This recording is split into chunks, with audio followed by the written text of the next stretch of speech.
Assalamualaikum warahmatullahi wabarakatuh. Perkenalkan, nama saya Milda Sriani dengan NIM 131-2023-0007. Di sini saya akan menjelaskan kode-kode yang ada pada setiap kelas yang digunakan untuk membuat sistem manajemen produk yang telah saya buat menggunakan Java Swing dan JDBC. Program ini terdiri dari 5 file yang masing-masing mempunyai fungsi khusus. Nah, kita mulai dari yang pertama itu ada kelas database connection. Nah, yang pertama, kelas ini berfungsi sebagai helper untuk menyambungkan aplikasi dengan database MySQL. Di sini saya membuat database dengan nama ProductDB. Nah, di bagian ini ada 3 konstruktor. Yang pertama ada URL.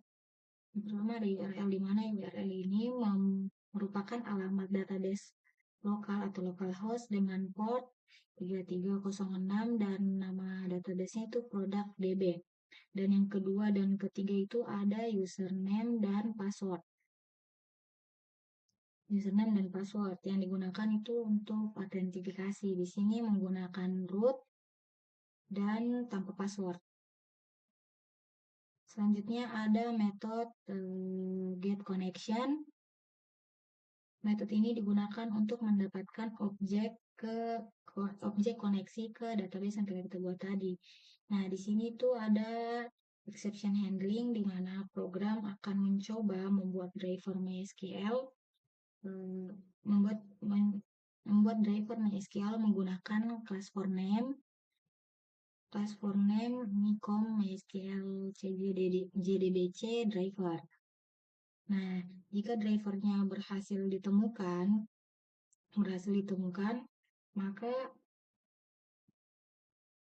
maka driver manager get connection akan dipanggil dan membuka koneksi. Nah, jika tidak, maka akan muncul pesan SQL exception, yaitu driver MySQL tidak ditemukan. Nah, terus di sini ada metode class connection. Metode ini digunakan untuk menutup koneksi ke database jika tidak diperlukan lagi. Nah, di sini juga ada pengecekan null dan penanganan error menggunakan try catch. Dan yang terakhir itu ada metode close statement dan class result set. Nah, sama seperti close connection, dua metode ini digunakan untuk menutup statement dan result set setelah query itu selesai dijalankan. Nah, ini itu digunakan agar resource database-nya tidak bocor dan performa aplikasinya tetap jalan dan optimal. Nah, selanjutnya itu kita masuk pada penjelasan dari kelas yang kedua, yaitu kelas produk. Nah, kelas ini adalah model atau representasi data untuk produk dalam aplikasi sistem manajemen yang saya buat ini. Nah, tujuannya itu di kelas ini ada exception handling karena atribut-atributnya dideklarasikan sebagai privat. Jadi tidak bisa diakses langsung dari luar kelas. Nah, sebagai gantinya di sini tuh ada metode setter dan getter yang sifatnya public. Nah, ini tuh untuk mengatur dan mengambil nilai dari atribut-atribut tadi.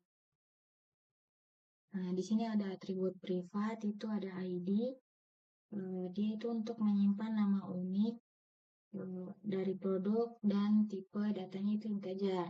Dan yang kedua itu ada nama, dia itu menyimpan nama produk dengan tipe data string. Dan yang ketiga itu ada harga, itu menyimpan harga produk dengan tipe data double.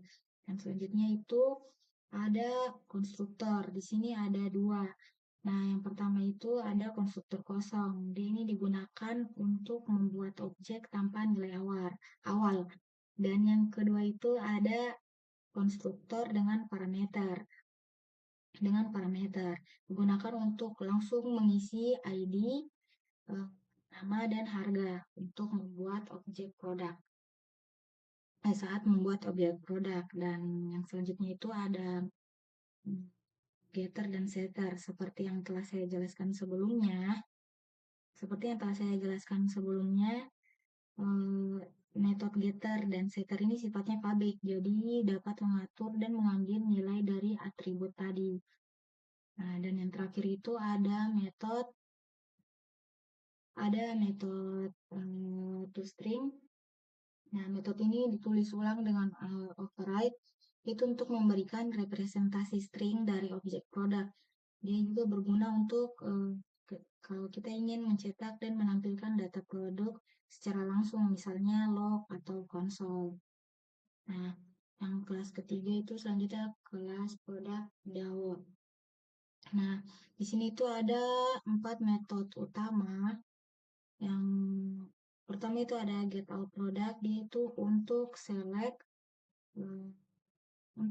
atau lihat semua produk. Dan yang kedua itu ada metode add product, dia itu untuk insert produk. Ini untuk insert produk. Dan yang ketiga itu ada metode update. Metode update dia itu untuk mengedit produk, mengedit produk. Dan yang keempat itu ada metode delete. Nah, ini metode delete, dia itu untuk menghapus produk. Jadi di sini ada 4 ya.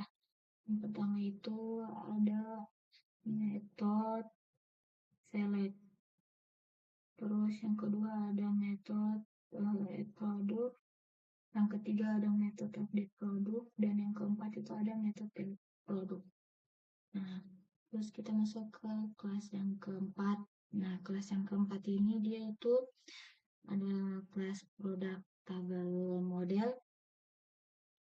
Nah, product table model Java ini dia itu adalah adapter untuk JTable fungsi utama. Nah, di sini ada extend abstract table model, dan itu menghubungkan data list dengan JTable. Dan yang terakhir itu ada kelas product management app. Nah, kelas ini tuh untuk membuat tampilan GUI-nya.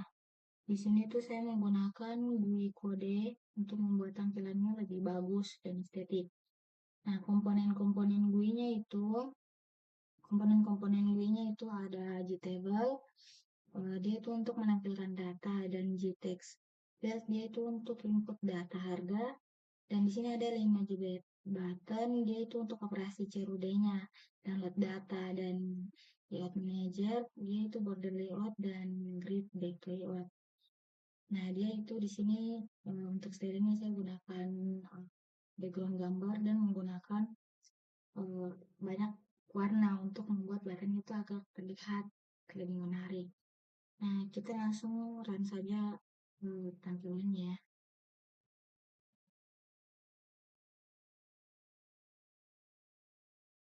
Nah, di sini itu ini kan ada nih 2. Di sini itu sebelumnya saya sudah sempat coba ya untuk menambahkan data. Nah, di sini ID-nya 8. Kenapa mulai dari 8? Karena sebelumnya sudah ada 8 kali percobaan. Nah, di sini ID-nya itu unique constraint, jadi dia otomatis. Nah, kita akan coba untuk menambahkan produk. Di sini kita coba penghapus. Hapus, yaitu harganya 3.000. Kita add produk. Nah, di sini datanya itu sukses. Jadi sini ada 3. Sini ada 3. Nah, kita coba untuk editnya. Sini kan huruf kecil nih. Kita coba edit Google, terus update. Nah, bisa. Dan selanjutnya kita coba untuk hapus. Kita hapus pensil. Kita delete. Terus yes. Nah, terhapus. Jadi mungkin itu tadi pemaparan penjelasan kode-kode dari saya. Kurang dan lebihnya mohon dimaafkan. Sekian dari saya. Wassalamualaikum warahmatullahi wabarakatuh.